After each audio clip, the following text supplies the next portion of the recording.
La mission du Sens de l'école, c'est de favoriser l'accrochage scolaire des élèves en les aidant à changer de regard sur l'école et sur leurs capacités pour leur permettre de devenir acteurs de leur scolarité et de la société. On agit sur des leviers qui sont vraiment à la racine des mécanismes de désengagement et d'échec scolaire.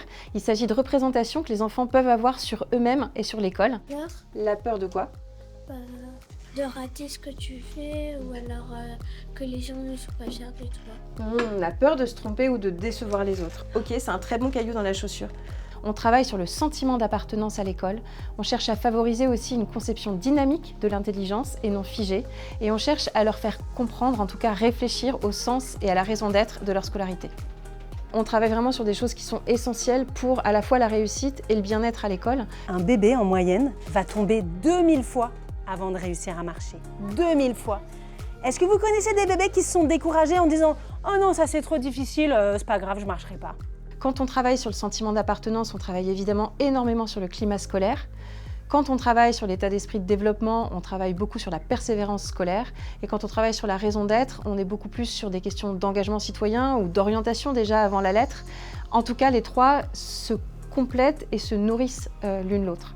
Dans la conception même du projet, j'ai vraiment tout fait pour que le Sens de l'école soit une ressource pour l'éducation nationale et qu'on soit en fait un partenaire. C'est-à-dire que tout a été conçu dans les ateliers pour que les enseignants puissent s'investir, s'impliquer petit à petit à nos côtés, en co-intervention pendant les ateliers, mais aussi entre les séances et au-delà des séances. Et donc c'est vraiment clé en main. L'idée, c'est que l'enseignant ait tout ce qu'il faut avec un minimum d'efforts pour pouvoir tirer le maximum du projet.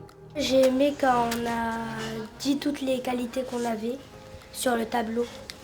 J'ai bien aimé quand on a dit faut avoir confiance en lui-même. Et j'ai bien aimé par les stratégies et le cercle. Quand on a dit ce qu'on aimait des autres. Ça a permis aussi à mes petits élèves effectivement de penser autrement, effectivement l'école, mais aussi de penser différemment par eux-mêmes et pour eux-mêmes. C'est-à-dire se dire qu'ils avaient plein de compétences de qualité. Et ça les force justement à réfléchir un peu plus là-dessus.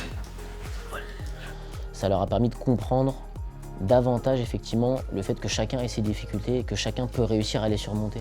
Et échouer justement, c'est ce qu'on vient faire à l'école, c'est on apprend, parfois on échoue, on recommence et en fait on finit par y arriver parce qu'on va y arriver par d'autres moyens et notamment avec les autres. On prend l'école où elle en est et on essaie d'apporter notre petit plus pour que tout ça fonctionne encore mieux et que chacun y soit bien, aussi bien les élèves que les enseignants.